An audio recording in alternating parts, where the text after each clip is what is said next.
Important Transfer in Humanitarian Aid, presented by Mr. Tristan Cole, the co-founder of Sempo. We've also got a special guest from UK, Mrs. Anne Norona, Woman of the Year 2018 in the UK, and the founder of UCD Emergency Support Organizations. Just a little housekeeping before we get started. If you have any questions during the presentation, please type them into the question box in your Zoom control panel. We'll bring them up during the presentation, and we will have time for questions at the end. So let's begin. Over to you, Tristan. Great, thanks, Rateb. So yeah, we'll just jump straight into it. So what we're going to be going over today is really how you can be the hero of your organization and deliver better cash transfer programs, even if you've never done so before. I mean, this is our goal at Sempo, to help NGOs do more cash transfer programs, especially organizations that have never done cash before. And donors are supporting this more and more, with groups such as DFAT releasing guidance notes saying cash is their new default. So I'll try and go over quickly why cash is important. I'll try to keep it brief because some people here have a lot of knowledge on cash, while others might not have as much. So imagine that you had to flee your home with your young children and elderly parents, leaving everything you have behind. Finally, after months, an aid organization might arrive in your camp, not knowing your story nor your needs. Fortunately, they now ask the question, would you like us to give you a box of things we think you want, or would you rather receive cash assistance and choose for yourself? I know most people would choose cash any day. This is reflected by the fact that 70% of Syrian refugees sold the aid they were given to buy what they actually needed. Cash is transparent, it's logistically efficient, it's empowering for people who need it most. There is no longer a serious dispute about whether cash can significantly improve humanitarian aid. Established actors now invest in cash at a greater scale and more consistently than ever before. For example, the first question now considered by DFAT, the Department of Foreign Trade and Affairs out of Australia, is always, if not cash, why not? This was a guidance note they released in December 2017. Donor funding is increasingly defaulting to cash transfer programming. This is evident by the rapid growth in CTP, in humanitarian assistance, with an estimated 10% of humanitarian aid being dispersed through cash and vouchers, up from an estimated 6% in 2016. And this is data from CALP. So the question to ask is, why isn't there more cash transfer programs? The urge is there. Benefactors would rather receive cash. Donors would rather give cash.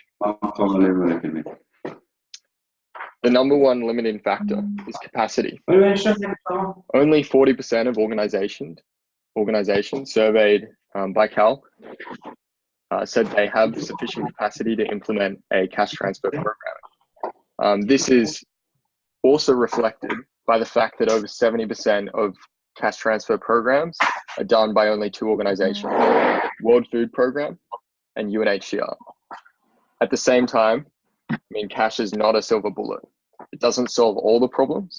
That's why we believe taking a balanced approach to piloting cash transfer programs to meet specific humanitarian outcomes, whether that's in food, shelter, wash, education, is best. I mean, our focus, the reason we exist, is to help you deliver more cash assistance.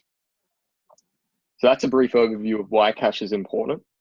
Let's jump right into our past pilot experience at Sempo.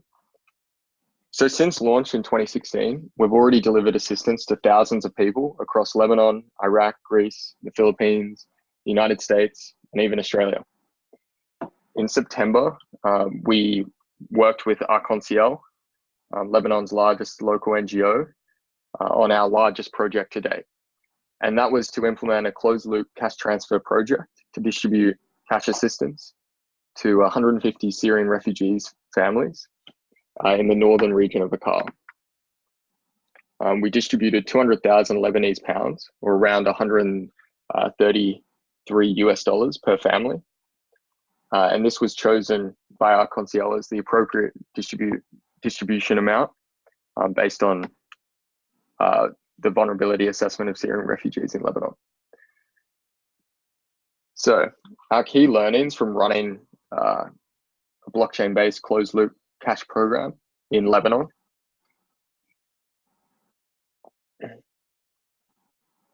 is payments must include everyone.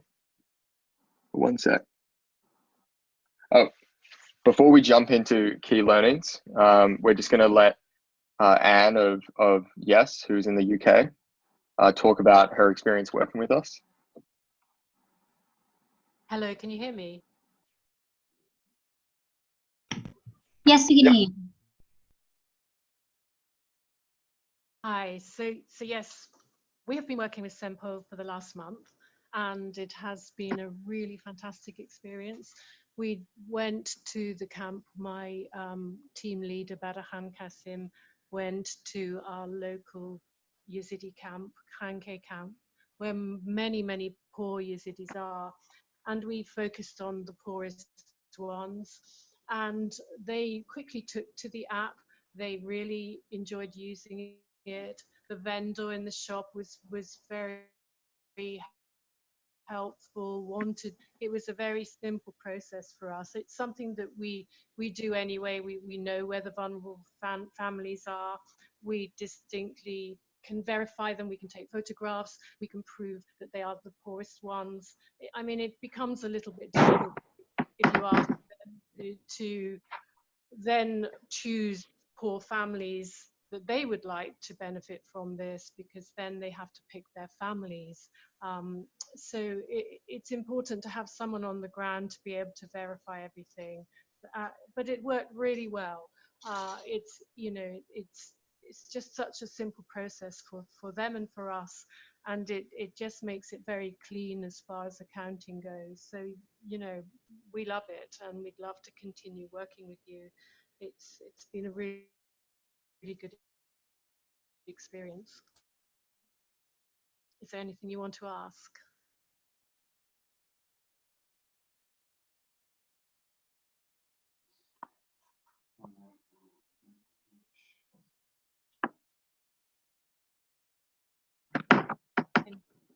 Hello? Sounds like there are no questions from the floor. I mean, thank you so much, Anne. That was a really good overview. I mean, I have a question from our perspective. Is it when it comes to financial reporting, is that something you found challenging before, or is this process still quite easy to keep on top of? You know, because it's small amounts, then it's not so bad. So if it's $50 or $100, and you say that, you know, you gave it to them to buy food, then that's acceptable anyway. And it's really important that they're empowered and that they are able to buy exactly what they want, rather than being handed what we think they want. So you know, it just gives them that sort of, they prefer either method or a small amount of cash to handing out food that they, you know, that they might be bored with. It might be just rice and oil and sugar, which they have anyway. Sometimes it's really nice that they can buy what they want. Hi, this is Rob speaking. I do have a question. My question would be so you included all vendors in this refugee camp in the program? And the question is, have you also done this outside of a camp context? No, it would be easy to do outside of a camp. If you chose a shop in the middle of a city, it would be fine. We didn't, no, it was only one vendor we went to, because there are not that many big shops there, so there are little market stalls. But regarding supermarkets, or, you know, a bigger shop where they have a lot of choice, there are not that many. So we just went to one who we knew anyway and knew would cooperate, and he was very happy to do that. So it benefits, you know, the local, obviously the local vendor as well. And you can, you know, it's up to you who you choose to use that. You wouldn't be able to use too many vendors. It becomes more complicated. Yeah, I was wondering just, you know, because if you give it to some vendors, but not to all, you make basically choices for the beneficiaries to the places where they can go to redeem it. So I was interested, like, what's your coverage of vendors? Yeah, yeah. I'll jump in here. Because there are more vendors. If you did it on a huge scale, that would be a big problem. You know, if one vendor was getting 1,000 refugees coming and the others were getting nothing, of course. So yes, if you scale it up, it would be, you'd have to definitely consider that. Definitely. Yeah, definitely. I mean, so from our experience running a very small pilot in Beirut City, that was only 15, less than 15 beneficiaries. We initially had only one store, and that provided predominantly food, just like a supermarket. Beneficiaries were asking us, can we, you know, we're worried about winter, can we have a pharmacy involved in the program? So we were very easily able to enroll a pharmacy in the program, and they actually ended up not purchasing anything from the pharmacy because they realized actually food's more important. Even though we'd set up that relationship, you could go to this pharmacy and use Sempo to purchase goods with the credits you've been given. So I think it really depends on the program. We've tried to build a system that is as easy as possible for vendors who might not even have a bank account to get involved in the program. Sorry, can I ask a question? When you say going to the store buying stuff, like did you do like restrictions to the stuff they can do, or just they can do whatever they want? Yeah. Because if it is planned for FSL or NFI or medicine, as you have said, like, is it unconditional, restricted, unrestricted? What is it, please? Yes, they could buy whatever they wanted in the store. So if they wanted to buy a mattress, you know, they could go to the vendor and say, would you please get me a mattress? They could do it that way. So yes, it's unrestricted.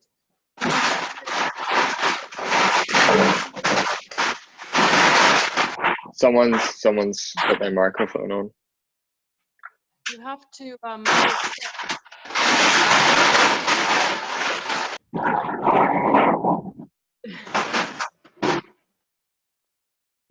you have to accept that in our situation anyway, wherever you go, when you ask them what they want, they always say food and clothes. I mean, it's so basic that they're not going to misuse it. They need to have that level of empowerment, really, to be able to make the choice themselves.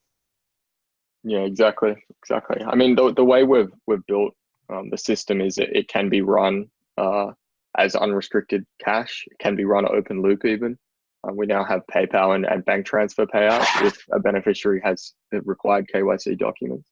It can also be restricted cash or cash for a very specific good or activity. So it is quite flexible in those terms. I think unless there are any more specific questions for Anne, we might keep rolling just forward and then come back to broader questions at the end. Does that work?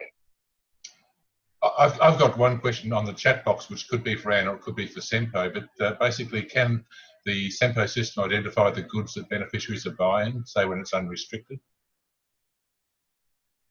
We identified what they bought because we went with them. So, yeah. But does the system do that? I mean, you shouldn't need to go with them, No, but the system could be set up to identify what good or what type of goods they're buying. Yes, you're correct. We have photo upload at the moment, as well as predefined categories. We're also exploring a few other options around how we can capture that data. It's still not perfect, but it's something we're working on. So when we go through the demo in about 10 minutes, you'll sort of see how that's displayed and how that's uploaded. Okay, thanks. Okay, I'm going to go now. I'm at work actually, so good luck with it all. And it's a really fantastic system. And thanks so much, Tristan. Great, thank you so much, Anne. Thanks for your time. This will be recorded, so great. Okay, so we'll keep on moving forward. So from our key learnings we've had running Sempo in a number of countries now. Payments must include everyone. And when we approached building a cash transfer system from the ground up, we really took the approach of we need to ensure the most vulnerable people are included in programs. So this means we offer 3 primary payment methods or payment modalities. So from people who have smartphones, we have Android payments, all the way to people who don't have any access to smartphones or anything like that. We have contactless payment cards. And then in between we have SMS, which can be better generally in places in sub-Saharan Africa. Transfer mechanisms must be tailored to the local environment. So it really needs to be more than just a translation. We've found so far, and when we intended to launch in Lebanon with a contactless payment card solution.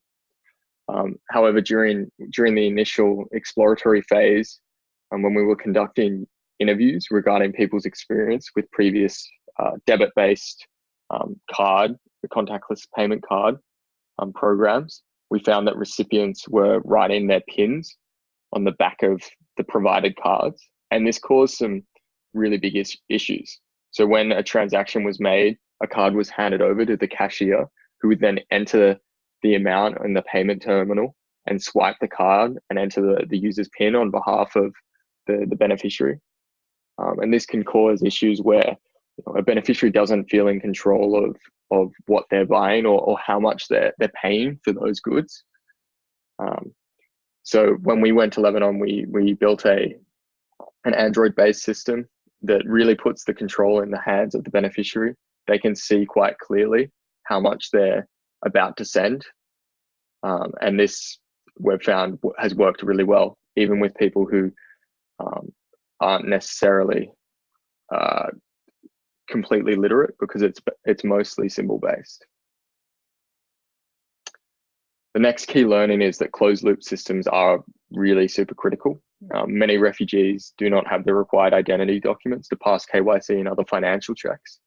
So the way we've built this system means that because Sempo credits are restricted to a handful of stores who are participating in any given program, they might even be restricted for goods, they're acting as a prepaid gift card or prepaid credits.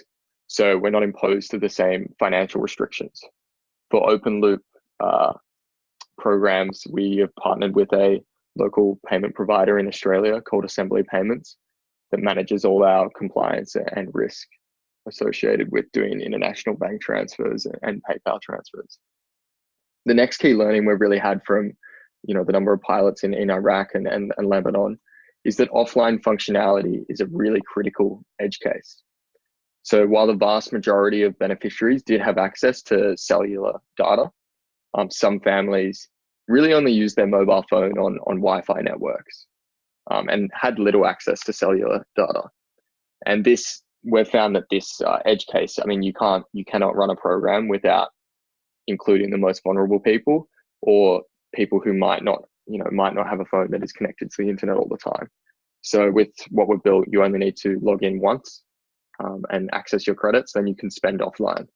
This functionality is still really in beta and it's still something we're working on, but it does work quite well.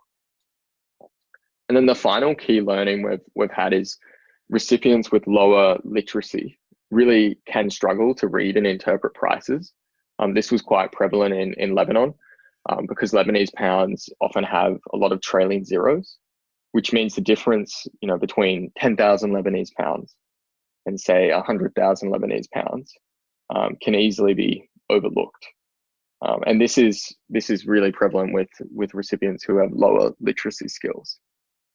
So this is a mock-up of something we've been working on, which is actually displaying a photo or a symbol of the local currency. on the payment screen so that people really know what they are, spending as if it is cash.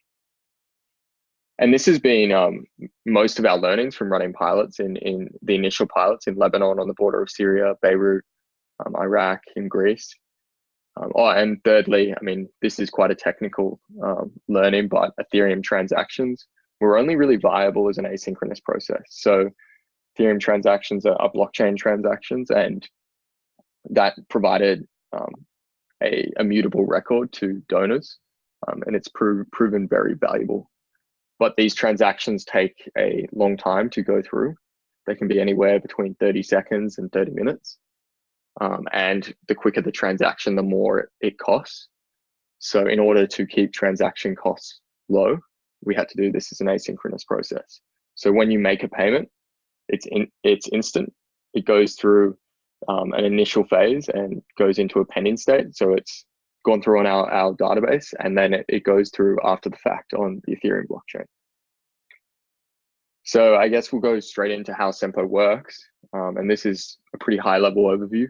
If you want, after we can speak in more depth or schedule another call. So a Sempo deployment is really just a shared hub where users can launch and manage a cash transfer program. Within the deployment, you have all the tools you need to access to efficiently run a cash transfer program. So the Sempo platform allows digital credits to be sent directly to recipients, who are then able to spend these credits at partnered vendors using a number of transfer modalities such as SMS, physical payment cards, and Android app.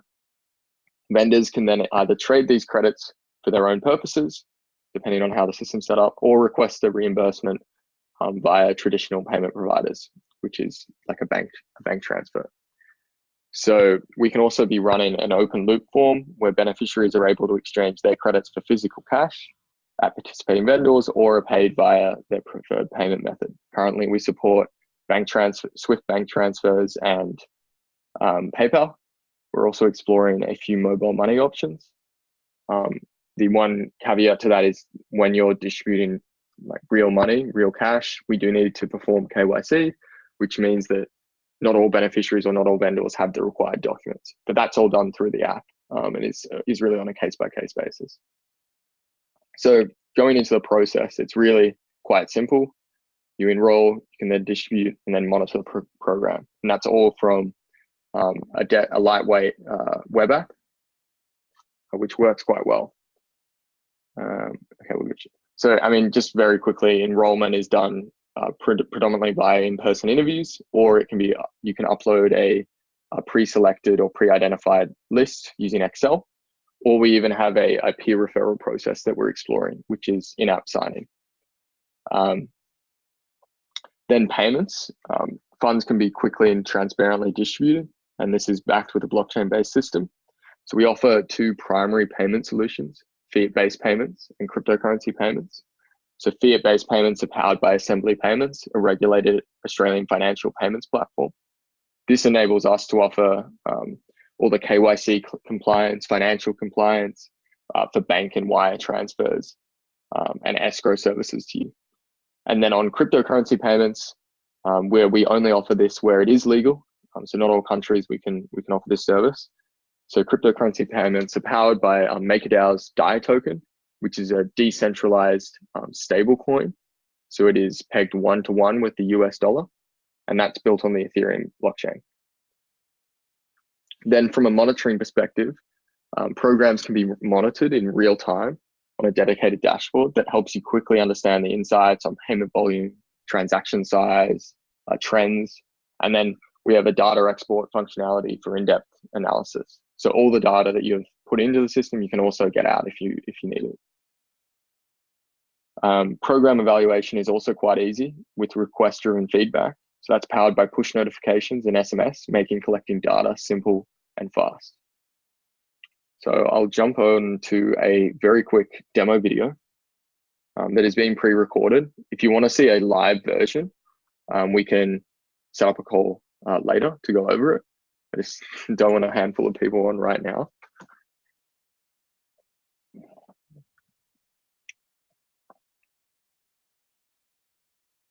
So this is just the dashboard sorry, I don't think the sound's working, but this is the dashboard that an NGO has access to. You can see there's transfer usages on the top right. There's transaction volume. You can see total distributed, total spent, a live feed, which is all live. And this supports open loop and closed loop payments. It's quite easy to onboard beneficiaries and vendors. In this deployment, they're called partners.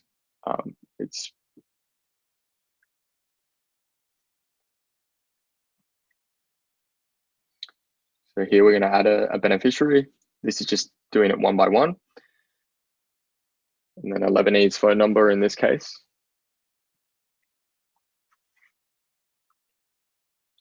Once you submit, it then generates a unique one-time code. And we'll go and show what happens in a second. Here we're dispersing credits to this beneficiary. This example, 200,000 or 20,000 credits.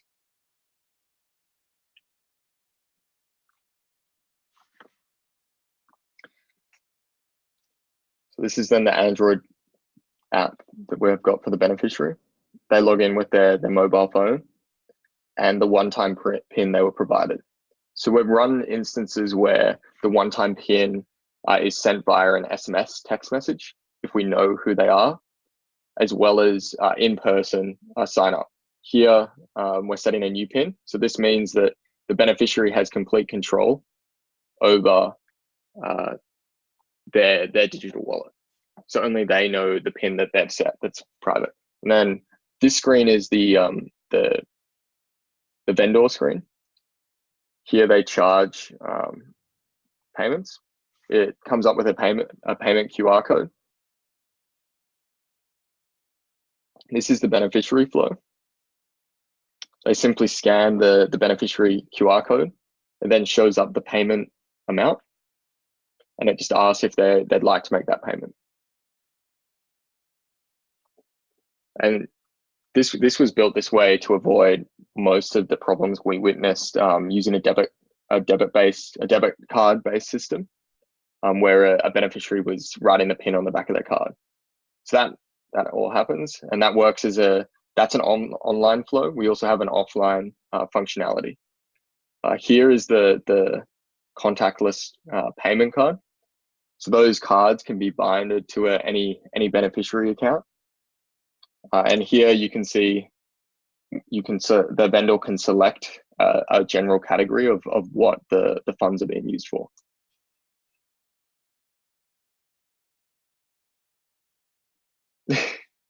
And here my internet is being slow. We'll send out a link to this video after.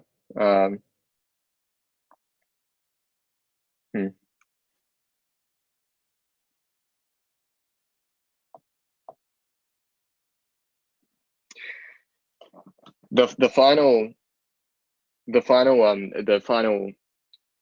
of that video, it seems my internet is oh, there we go. Okay, that's unwatchable. We'll send out that video after the webinar.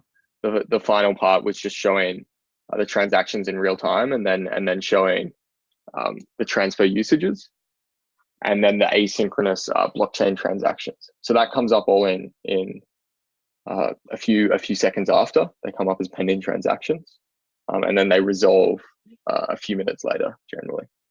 So that's the demo video of really showing the core part of the Sempo system. We haven't really gone in depth into all the sort of the things that surround running a cash transfer program. The tools you need to actually enroll people at scale. So you can also do enrollments via an Excel spreadsheet, send out SMSs. There's a whole bunch of really cool things we've built into it that make running a cash transfer program quite easy. I mean, our concierge and Anne from Yes both hadn't run cash transfer programs before and have now successfully been able to run a cash transfer program. We'll probably be scaling both programs early in the new year, which is really exciting. If you do want a in-depth demo, and a demo where you can actually log in, play around, download the Android app, see how a payment happens in real time, actually do it yourself, then yeah, please feel free to send me an email, and we'll schedule a call to go in depth into how the Sempo system works.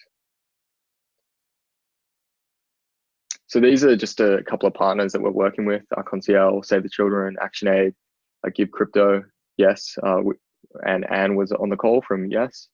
And then just our partners, Maker, Access4NGOs, who's the co-host of this webinar, and Consensus, as well as the New South Wales government. So thank you.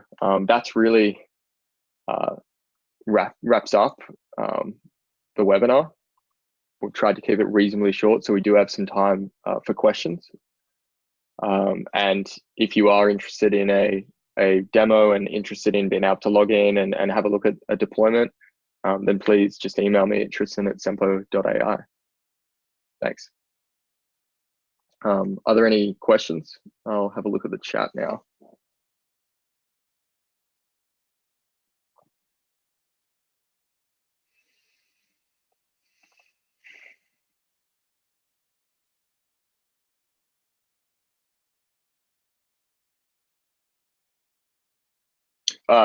So the beneficiary has actually 3 payment modalities. They can redeem their balance by using the mobile application. They can also redeem it using a contactless payment card. And then we didn't show the functionality of SMS, but you can also use an M-Pesa-like system to send credits to another mobile number. So that's just using SMS. So you type send, the phone number, the amount, and your PIN, and then it'll send those credits to another mobile number. Very happy to demo that in another call.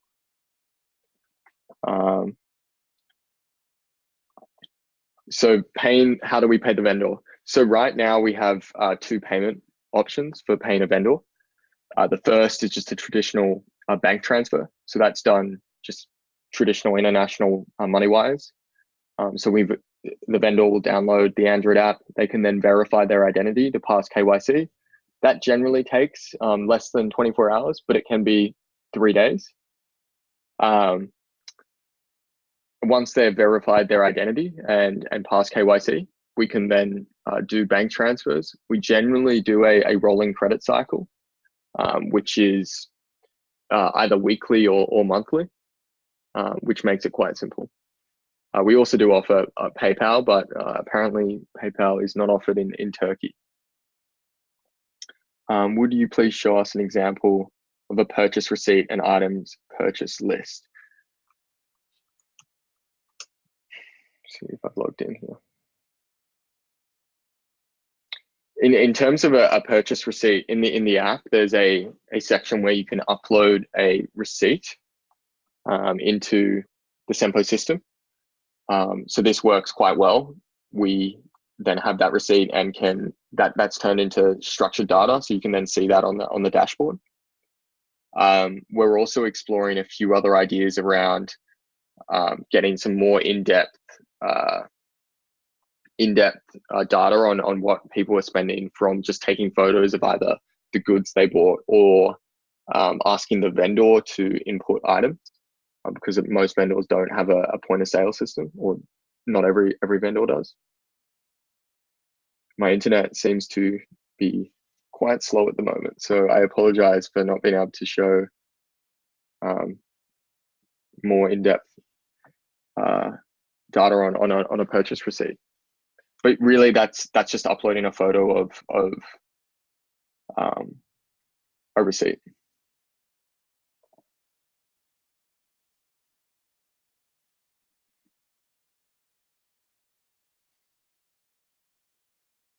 Is there any kind of verification when redeeming the balance using the card? So a PIN code is optional for card-based payments. Not every program we've run prefers PINs. So under a set, we can have it under a certain payment amount. Let's say it's less than $10, they might not need a PIN. Over $10, they need a PIN. So that's just that's an optional security measure that we've got.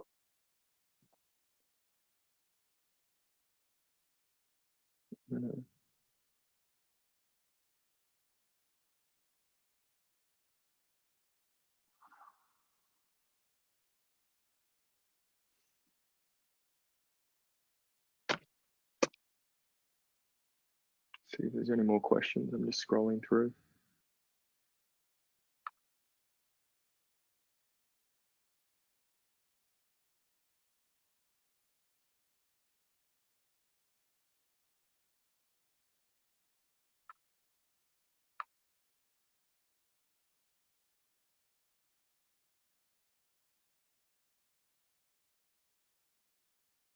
Here we go. What happens when people lose their PIN? So PINs can be quite easily reset from the NGO dashboard. So at the moment, when you lose your PIN, you're sent an SMS asking you to reset it. And that's just the same process as you would logging in initially. What is the average cost per beneficiary? So in terms of, do you mean in terms of transaction cost or the cost of doing a program? Are you able to elaborate a little bit more? In terms of transaction cost, our pricing model is purely payment volume based, and that really depends on the country we're operating in. So if you're distributing $100,000, we charge between 2 and 4%, sometimes 5%, depending on the country. And that's just for payment volume distributed. So it's not a cost per beneficiary, it's totally based on how much money you're distributing.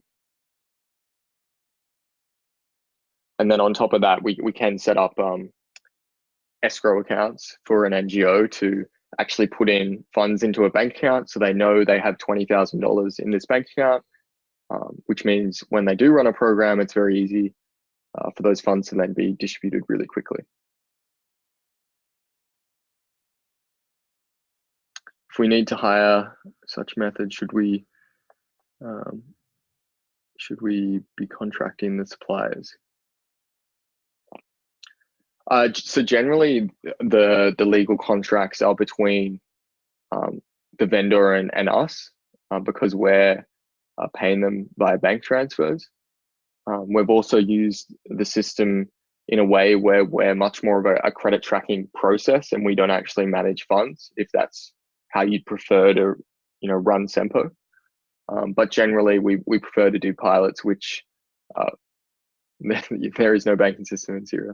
Yeah, so here is a really good example of where we wouldn't use our bank system. We can either use cryptocurrencies if they are legal, or alternatively, you can just use Sempo as a credit tracking system, and then it's your responsibility to pay vendors, whether that's via cash or another means, might be check. In which countries have we run Sempo? So far, our largest pilots to date have been in Lebanon and in Kurdistan. We've also run pilots in Greece, the Philippines, the United States, Australia, but those pilots have been much smaller and more experimental. We also have a number of pilots in line for focusing on the Pacific. How many beneficiaries in Lebanon? Yeah, so in Beirut City, it was a very small pilot. In Beirut City, it was less than 15.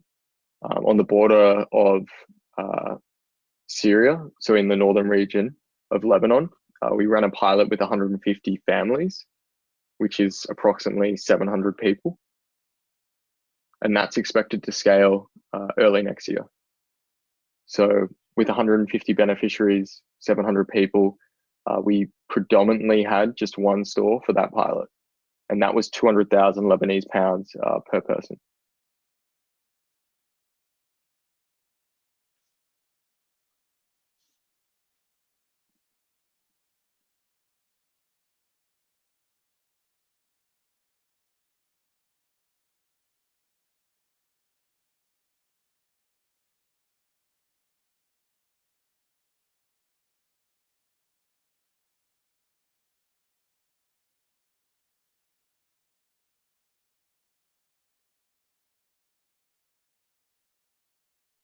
Hello? Hello? Is it cut? Yeah, I couldn't hear you. Did you mute?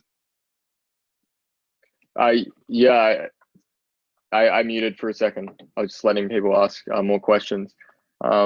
For cash for food in Syria, could you explain the question a little bit more? Like if I wanted to like redeem $100 in exchange of food inside Syria, like let's say 100 families for 3 months, each month with like $65 or $100 per month. Who's going to contract the food stores, me or you? This is the basic question I've started with. Yeah.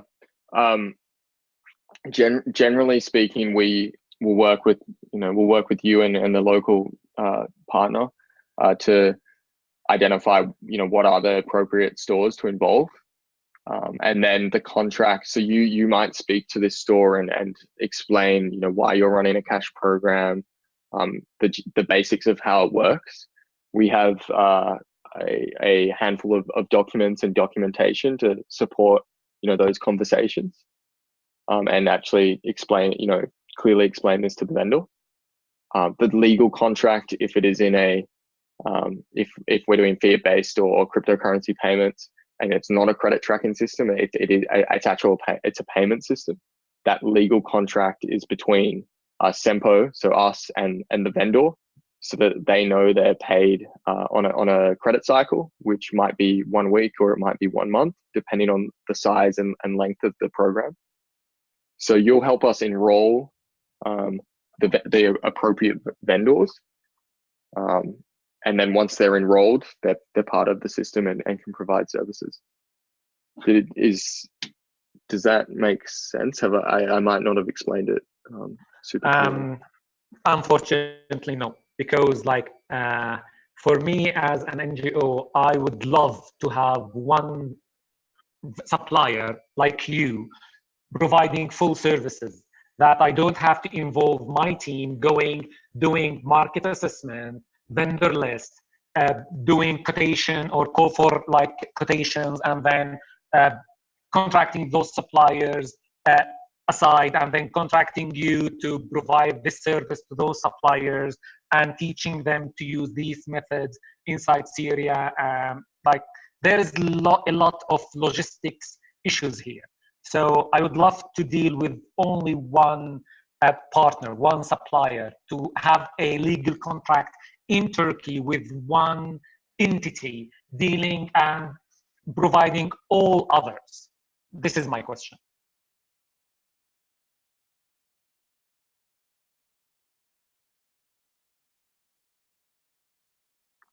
Yeah, definitely.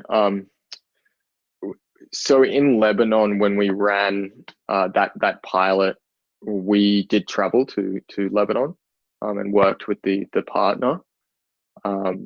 In terms of actually like us solely running, contracting vendors and doing all the groundwork ourselves, we generally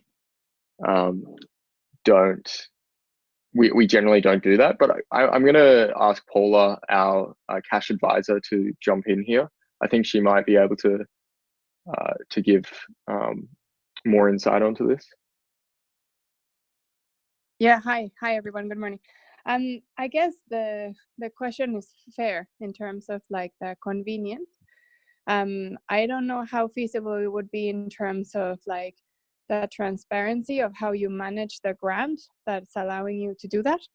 So usually Sempo is a provider that kind of supports you with the systems and the tools to be able to deliver the cash. But all the, let's say, like the soft work around delivering the cash, such as selecting people, figuring out which areas you're going to work, figuring out how you're going to engage with a community, all of those things tend to be part of the product that you as an NGO deliver. That you can do that kind of on top and using Sempo's tools to be able to do that more efficiently, that's one thing. But if Sempo started doing all the soft work and the hardware around it, I don't entirely see how donors, for example, would see any value in putting the money through an NGO if Sempo is being contracted to do all the work?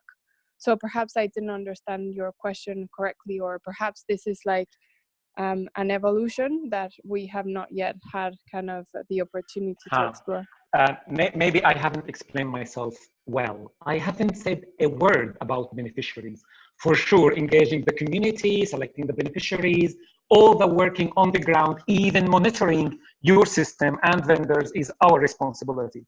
I'm talking about the service itself, the contracting the suppliers and doing the service. At the end, I'm not going to Sempo and asking them to supply me simply. I'm going to do call for proposals or call for tenders. Sempo would be one of the people I invite to this quotation tender. They would price their like technical services. They would go through a very competitive bid analysis. Then I'm going to choose one of those service providers. That's why I'm asking, are you providing full service, like technically and on the ground suppliers only, or you only provide tools and systems and it's up to us to do the rest with the vendors, training them, providing the system, whatever? This is my question.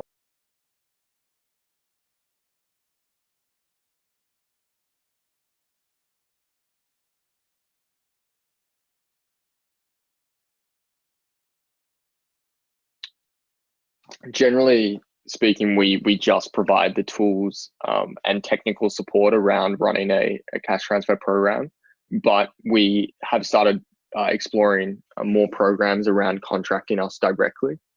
It really does depend on the country. So we have done in Greece, for example, and in Beirut City, those were predominantly us and Sempo and our contractors and our team enrolling the vendor side of the program and actually ensuring that that infrastructure was there, so the local partner could just run a cash transfer program and just knew that their beneficiaries could make payments. So generally speaking, we don't provide full service, but we have started exploring it more.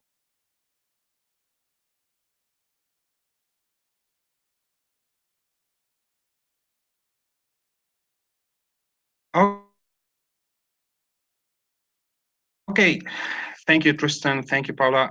Thank you, everyone. I think it looks we've covered all questions. So I don't know. Is there anything else you want to cover before we wrap up?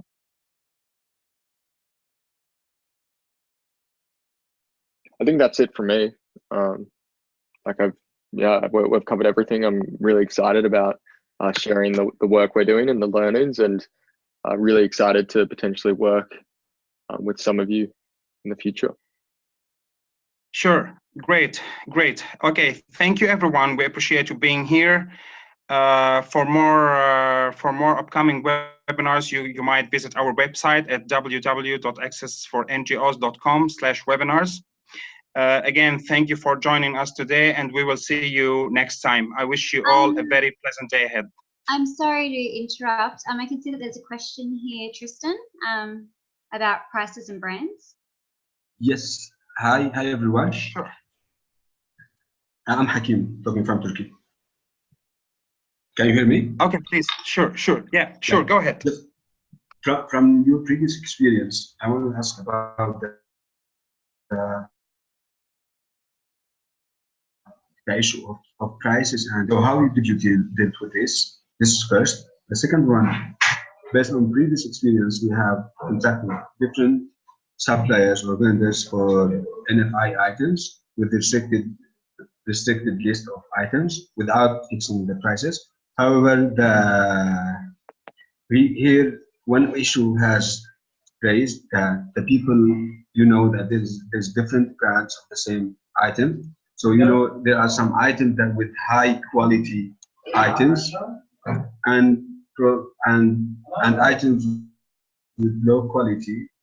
So my question here, for example, if we are going to talk about the mattresses, you may face one of the mattresses costs about 50 USD dollar, and may cost 10 USD. So at that time, some of the people did the most, and this consumed, let's say, 50% of the voucher that we have distributed. So do you think that it's healthy that we can set a maximum price so people can purchase items accordingly, so they cannot overload it or learn it? Yeah, I'm just going to try and repeat the question just because my internet connection seems to be a little bit unstable. And correct me if I'm wrong here. Were you saying that are we able to restrict the price of goods, or restrict the payment, how much a beneficiary can spend? No, as for the top up, we all know that there's a section on the limit of this voucher, but I'm talking about the prices of the items. Did you fix it or let it open for competitive across the different vendors? Yeah, in the pilots we've run. So can I answer this question? Yeah, please. The guy from Turkey, I'm working on Turkey too. So for this question, it depends on your contract with the shopkeepers. So as a simple purpose, the purpose of simple software is just I can see it. That's why I understood that to facilitate the cash modality. But then that depends on the donor requirements for let's say if you're gonna distribute cash, or let's say vouchers, food, you have to contract. You have to make the shopkeepers assessment, market assessment, and then contract with the shopkeepers, and you have to argue with them about the prices. And then all those prices should be listed. So it depends on the prices. So I think the purpose of Sempo not to talk about the prices, communication with the local councils or with the shopkeepers or with other authority on the ground. So I can see that is technical webinar, not for more details. That's my Thank you, Sean. I'm asking the group, they passed through this experience before. I know that it's technical. Now we are talking about technical issue, but I'm asking if they faced like this. And according to your designing of the contracts with the vendor, it depends on the context that you are working in. So we left it before in our work, we left it open. We didn't fix the prices since there are different brands. But my question was, is it good and healthy to have maximum, let's say, threshold that the people cannot purchase items more than this threshold? That's my question.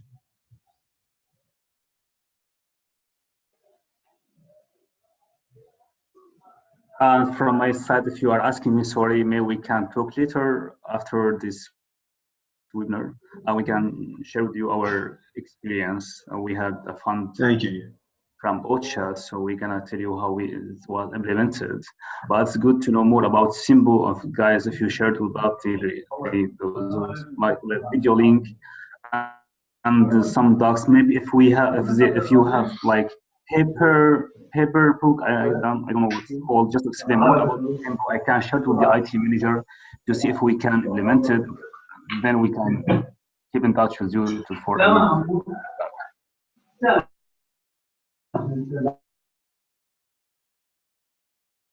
Okay. Thank you very much.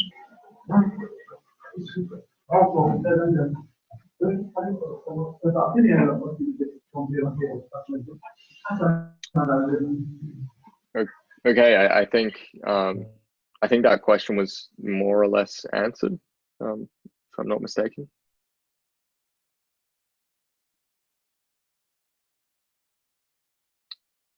Okay, if there aren't any more questions, I think we'll end the webinar here, coming up on an hour.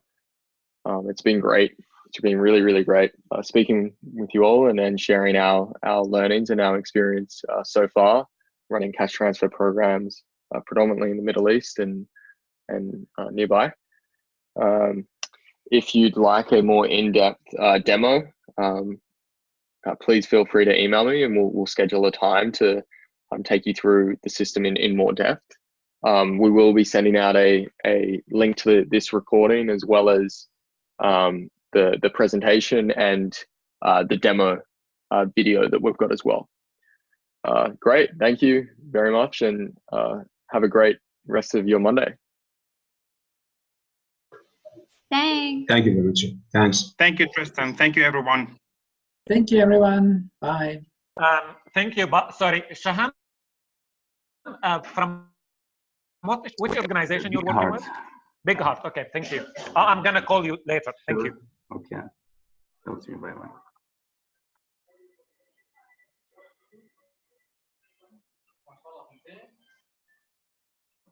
يصبح حاركم يا جماعة.